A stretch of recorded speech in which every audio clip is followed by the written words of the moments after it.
beautiful being. Oneness Evolving here. Lovely to see you out here in my back garden. I always say the back garden. It's the front garden. Let me show you, just before I get started telling you what I've been doing this morning, writing God of me. This is one of my favourite things, is the cherry tree leaves falling on the ground, because they're so beautiful. There's something about this yellow that I so enjoy, and the colours are so luminous and they contrast so beautifully with the grass. And yes, it's long, but we just let it grow when the leaves are there. They don't last for very long. So the garden is here. The winter pruning hasn't happened yet, but some weeding happened, and that's very pleasing.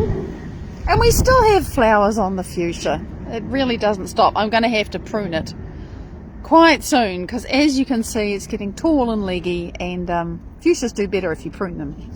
So this is just the garden coming into winter. Seems like it's starting to rain, but oh well, I won't be out here for long. And look at the cineraria. Aren't they just green and lush? I put some fertilizer on these. I'm wondering if I actually burned the leaves. See the brown bits? But they'll survive. They'll keep going. And this is looking really good. And you can see we've been eating coriander. Take a close look at the coriander leaves. They're so green. Tastes really nice.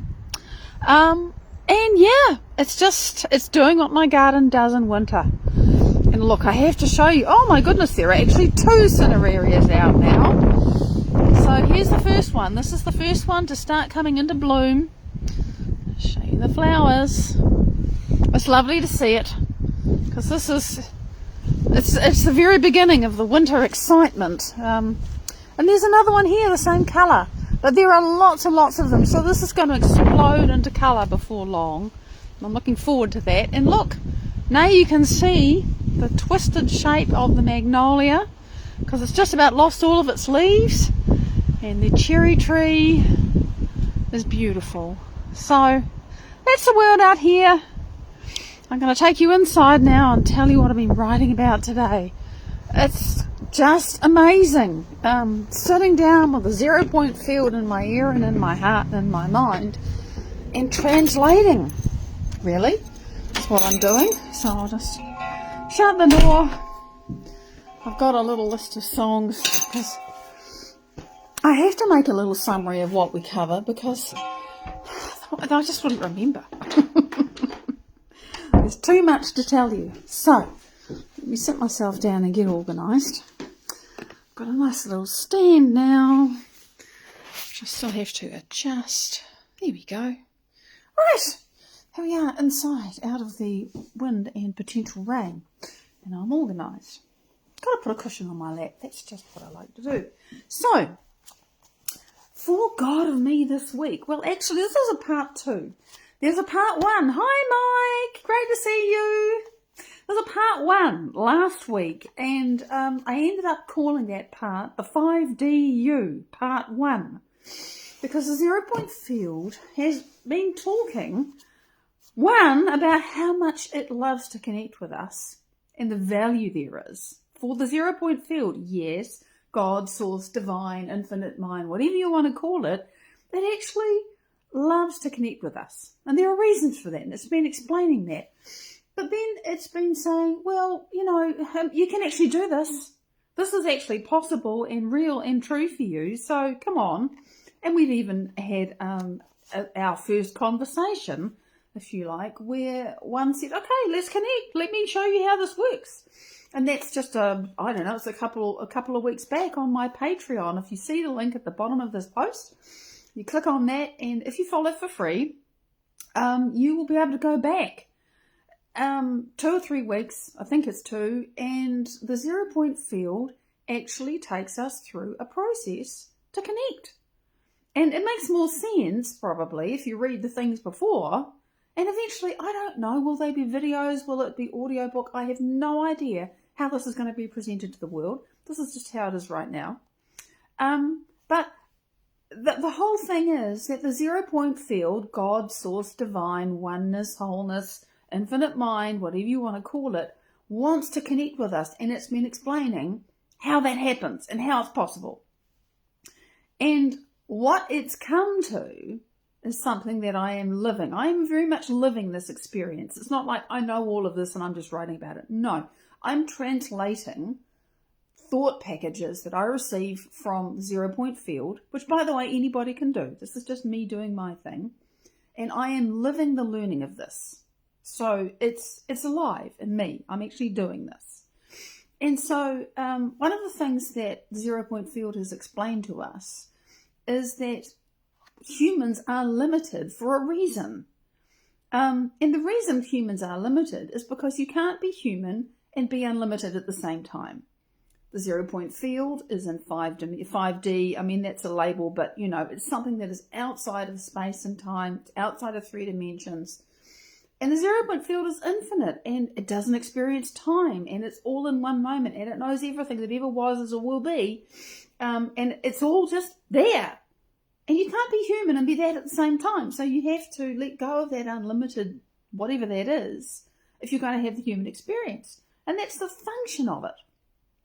But the thing about it is that we become human, we let go of that, and we don't realize that that infinite mind, infinite energy, infinite understanding, infinite ability to create and transform and everything else is actually still available to us inside ourselves, not out there, actually within.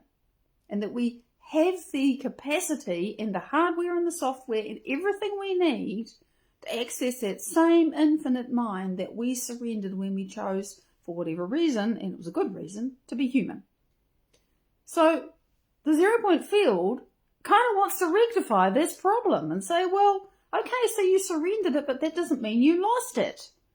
There's an ability, there's a way to connect. Let's explain this. So the 0 point field has been explaining about frequency. And the fact, I mean, many of us, not most of us probably, but many of us know, just physiologically, if you think a thought, that thought, when it travels through the neurons or in your brain, there's a measurable frequency when that thought is doing that traveling. And that frequency sends information to your body, and, you know, there's a whole physiological thing that happens when you think just one thought, never mind a whole lot of thoughts, and we think a whole lot of thoughts all day long, all of us do. The point is that frequency always carries information. Always. Think about television channels. Every time you change a channel, you change to a different frequency and you get a different kind of information. It's because the information is tied to a particular frequency. So it's the same in your brain. You think one kind of thought, you get one kind of frequency that's broadcast by your brain. If you think a different thought, you get a different kind of frequency that happens in your brain and your body. And that's all I really want to say, except to add that thoughts always go with feelings, and feelings always go with a thought. If you have a feeling, you immediately have a thought about it. Oh, that felt good, or God, that was horrible. And inevitably, when you're thinking, you have some kind of emotional response to that. Even if it's just, God, this is really boring information, you're still thinking about the fact that you're having a boring experience, right? So, thoughts and feelings go together. But thoughts and feelings are something that you actually do with your three-dimensional body and brain and neurology and nervous system and everything else. Three-dimensional. The thing is that this stuff here that we think of as us and we think of as our life and we think of as who we are is an outpicturing of something that exists outside of three-dimensional space and time. Okay, you might think, oh, what are you talking about? Well, just wind back a minute. Because I was thinking, well, how on earth are you going to explain this 0 point field? Because I didn't know. And then it said, how would you capture all of the information to define your life? Never mind everything that you have lived and experienced and remembered and all of the language that you know and all the physical skills you have. How about all the information that defines your physical form and how it works? There is no computer on the planet that is big enough to do that. Never mind the fact that nobody understands that. Because it's quantum and it's crazy, and it's like the deeper you go down the rabbit hole of just how the body works and even how all the cells communicate to each other, and it's like it's this quantum thing. It wouldn't work if it was just chemistry, and it wouldn't even work at the speed of light. It's got to be faster than the speed of light. Well, the body just doesn't function. And you just, I mean, how do you capture, if you could even capture all the information of just how your body works and all your memories and all the experiences and how it is that all the cells keep replicating and everything you like and everything you don't like and all the people you know and all the places you've been and all your dreams and all your struggles and all your triumphs and all of that stuff, you wind all of that up somehow. And isn't that, I mean, there's going to be a data warehouse of information. There's a lot of information, just one human. Never mind the entire universe, just one human. Enormous amount of information. How do you store that? Where is it? Because that's the information that's creating your life. That's really you. This isn't you. This is an outpicturing of that. But it's not like you can go to a data warehouse somewhere, on the planet and say, I'd like to go and see all of the information that makes up my life, please. Where is it? Well, it's not here. It's not in this universe. It's somewhere actually much more accessible. Because it's outside of this universe, it's actually accessible. I don't know. This is going to sound stupid. It's accessible inside the proton. Because there's weird shit that goes on inside the proton, and all of the information is in there. And I know the maths says that. I can't explain that yet. I've got to study a bit more. But in fact, all of the information is inside every single proton in your body. And never mind all the information that makes up you. All the information that makes up the entire universe is in every single proton. And that blew the mind of the guy who did the math that showed it's true. I mean, really, that's mind-boggling. But it's true. The mathematics shows it. So, the subset of that, all the information that just makes up you, is still a massive amount of information.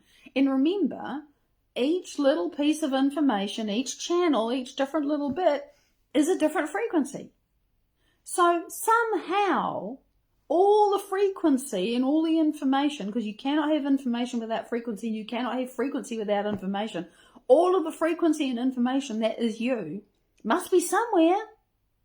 And it turns out it's in the 0 point field. And okay, I'm thinking, right, cool. And I mean, it's beautifully explained. And if you want to hear this explained really simply, but hopefully in a way that makes sense, all you got to do is follow me for free on Patreon, because I'll be reading what I've written and you can listen to that, and that's available to free followers. So, the 0 point field, one of the ways that physicists have discovered to describe the 0 point field, and it is a physical, real property of the unified field, the 0 point field, the void, whatever you want to call it, is that it is actually like liquid energy. It's actually a Planck plasma, as in Max Planck, the guy who kind of invented quantum physics, made the discovery that started quantum physics up. They name it after him. Because this little unit of energy, which is kind of like the pixel of our universe, is called a Planck. And the void is actually a plasma of these things. And plasma, really, you could say, very simply, is liquid energy. It's not really, but it does behave like a liquid. And the point is that, and this has been borne out experimentally, so I know that I'm talking real things, is that the quantum field behaves like a liquid. It does. It follows, it obeys the laws of fluid dynamics. And that's all I'm going to say about that, but it's absolutely true. So when you have a liquid, well, then you can have waves. And when you have frequency interacting with liquid, you get waves. And then I tell a whole story, or we tell a whole story in this writing that I did this morning, that we did this morning. I was like, how are we going to explain this? Well, think about cymatics. And if you've been following this for a while, you'll remember that we did a big piece on cymatics a while ago. But now this is like, it's so condensed, it's so elegant, I could never think of this. I just wouldn't do it this way. because I get lost in the weeds with too much detail. So, okay, here's a rock. It's circular, right? You drop it in water and you get circular ripples that go out. I mean, we're all used to seeing what rain looks like when it hits a puddle. If you take a rock and it's triangular or it's uneven and you drop it in the water, you get a big splash if it's a big rock. If it's a small rock, well, you get a small splash. But you don't get the same beautiful circles. You get something that's more irregular because the rock is irregular. So you get a different pattern depending upon the shape of the rock. You also get a different response if the rock is smaller or bigger. So every different shaped rock is going to give you a different kind of wave that will happen when you drop it in the water.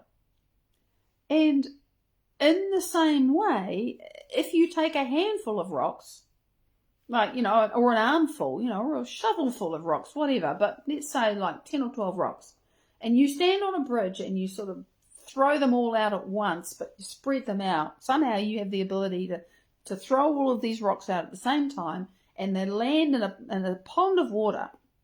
And so they all hit at the same time because it's a scientific experiment and you've made it so that can happen. And you have a camera set up. And, one rock, when it drops, it's going to make a pattern, whatever that is. It might be circular if it's a circular rock, or it might be something else if it's not a circular rock. But if you get, say, 12 rocks dropped all at the same time, those patterns are going to go out. Each one's going to go plop, and then the waves are going to go out. And very quickly, those waves are going to meet other waves that have been produced by other rocks. And when they interact, you get a pattern. The 0-point field didn't even mention the word interference. It's an interference pattern. Didn't mention it. Don't need that. You get a pattern. They combine, they stack up, they make deeper troughs and higher waves, and you get places where they cancel each other out, and then the water just stays flat. And you get a pattern. If you have a camera at just the right time going click, you will see that pattern where you have the waves made by 12 rocks dropping in the water, and they interfere, and you get a pattern. Well, if each one of your thoughts has its own frequency, and each one of your memories has its own frequency, and each part of your body has its own frequency, and each one of your future dreams and past regrets or whatever it is has its own frequency, and every single little aspect of you has a frequency, you're not like a rock that's dropped in a pond to make a wave. You are actually always frequencying, resonating, vibrating, making waves in this liquid energy that is the 0-point field. You just are always doing that. And if you think about how much information and therefore how much frequency it must take to be you, all of your memories, all of everything, and, through the whole of time, however you choose to define that, whether it's your whole life or many, that's a really complex pattern. And the word that the 0-point field used to describe it was, in fact, there are two words, truly magnificent. You're not simple like a plop rock or even 2 or 3 rocks in water. You are the most incredible resonance in the 0-point field. And the reason why you are that is because something has to be the source of the life that you are living on this planet. And that's where it comes from. And if you study how a hologram is made by having an object, and you've got to have a room where everything is very still and where there's no light, and you've got to have 2 lasers that are exactly coherent. They've got to be working together. And the way you make a hologram is you take this photograph, and it actually contains the information of the object, but it's bounced off all 4 walls of the room, and it's collected everything in its kind of 3-dimensional information. And you have to use the same laser to render the hologram that you use to make it. That's really short version. But that information is captured on a photographic plate. But you think about, say you have a rock, just an ordinary rock, and you make a hologram of the rock like that.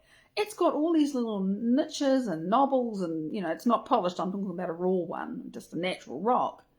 And the closer you get to it, even a rock that looks quite smooth has got all kinds of texture. There's an enormous amount of information just to define that rock. And it's all captured in the hologram. And that hologram, when you put the light through it, it will give you the image of the rock, but it's three-dimensional and it's in light. And we are kind of the same. If you like, our hologram, the information that would be captured on the photographic plate is actually throughout the entire unified field.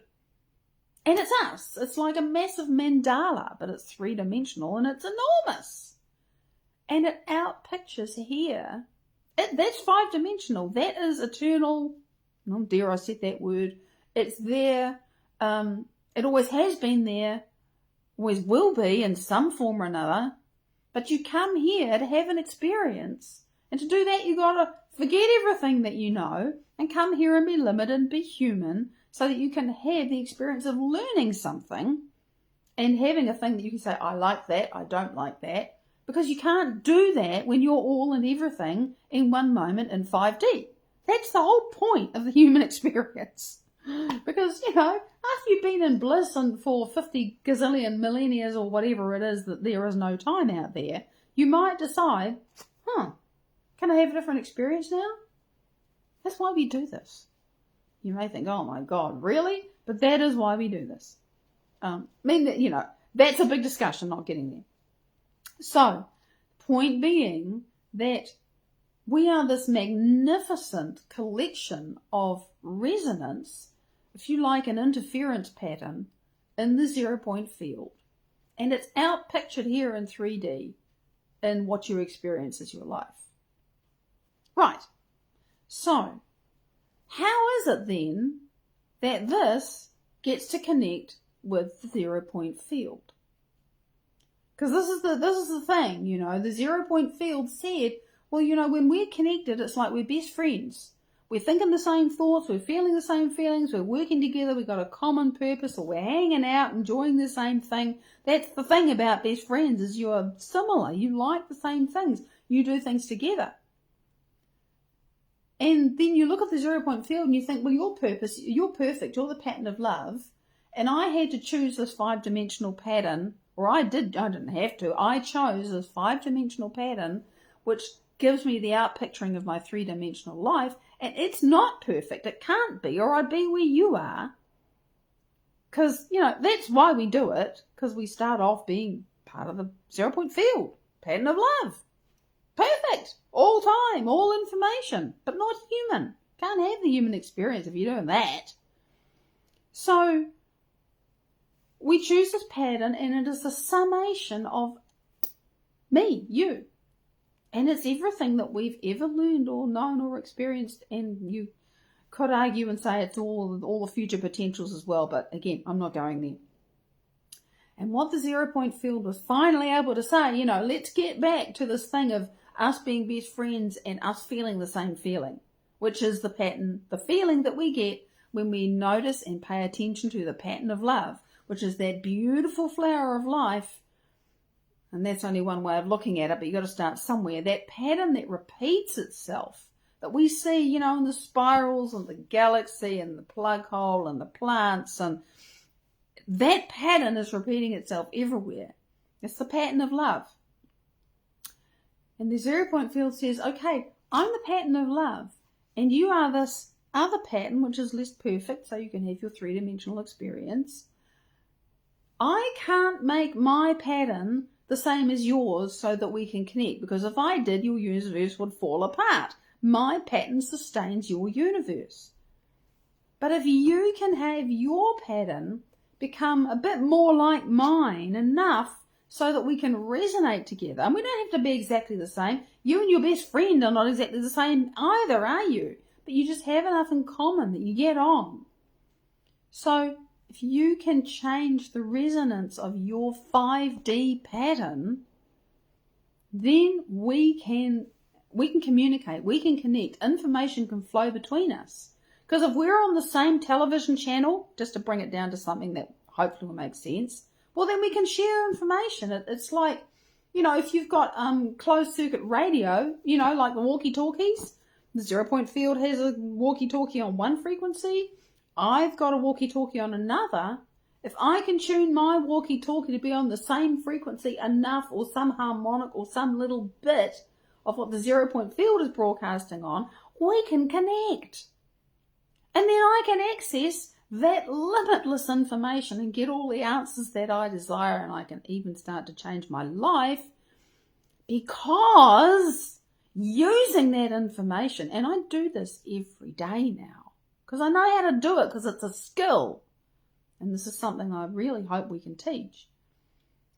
I can use that, I can access that vast information of resource of information and energy, and I can use it to change my 5D pattern so that my 3D life changes.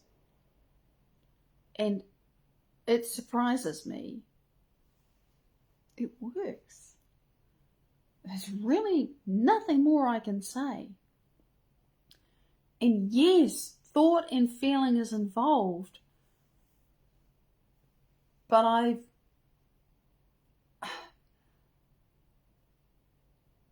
there's something I can't even put into words right now. I'm finding a different balance for myself where the feeling can be really heavy and dense. The frequency that may be screaming in my face can be really horrible. But I know how to be present with that frequency and its horribleness and be in the field at the same time. Be with the 0 Point field and say, I know you're there. I know you're feeling. I know how it feels to be with you. And I know how to get closer to you well enough that I can stay with this horrible feeling that's going on in my body, or this ghastly thought that's in my mind. And you and me, 0 Point field, we're going to fill this horrible thing with the pattern of love. And I've learned how to do that.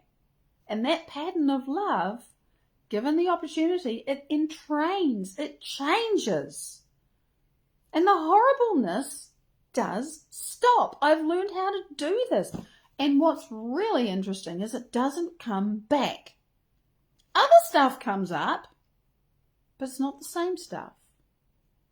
And I'm changing, and I'm watching my life change, and I feel different. And so, like I say, this is my evolution, and I'm writing it as the 0 Point field was giving it to me, and I'm learning it, and I'm experiencing it. And really, there's only one way to do anything, and that is to live it. And of course you want to share it if it seems to work. And I'm so curious about how we're going to teach it and how this is going to evolve. But that's what we did. That's what we wrote about, really. Or at least that's what this is for. Today, the 0 Point field explained how it is that you are just as much of a 5D pattern as it is, but you just had to choose one that was less than perfect so you could be human and have your human experience. But that doesn't mean that you are permanently and irrevocably separated from that infinite, limitless mind. You just have to know how to connect. And I'm telling you, it's possible. And we're going to keep writing about how that works. So, if you want to learn more about it and follow this unfolding journey, because that's what it is, and you haven't already, and if you have, thank you so much. Thank you so much for supporting me on Patreon. But if you're wondering and you're curious, well, follow me on Patreon for free and you can access just about everything. If you would like to support me further, you will get some really profound stuff that I share from my own journey and my own life week by week. So, and that's amazing. I mean, it kind of blows me away. That's why I share it. So, until next week, very much love. Thank you for joining with me. Thank you for giving me your time and your attention. I look forward to seeing what unfolds next time I get to do this. Bye-bye.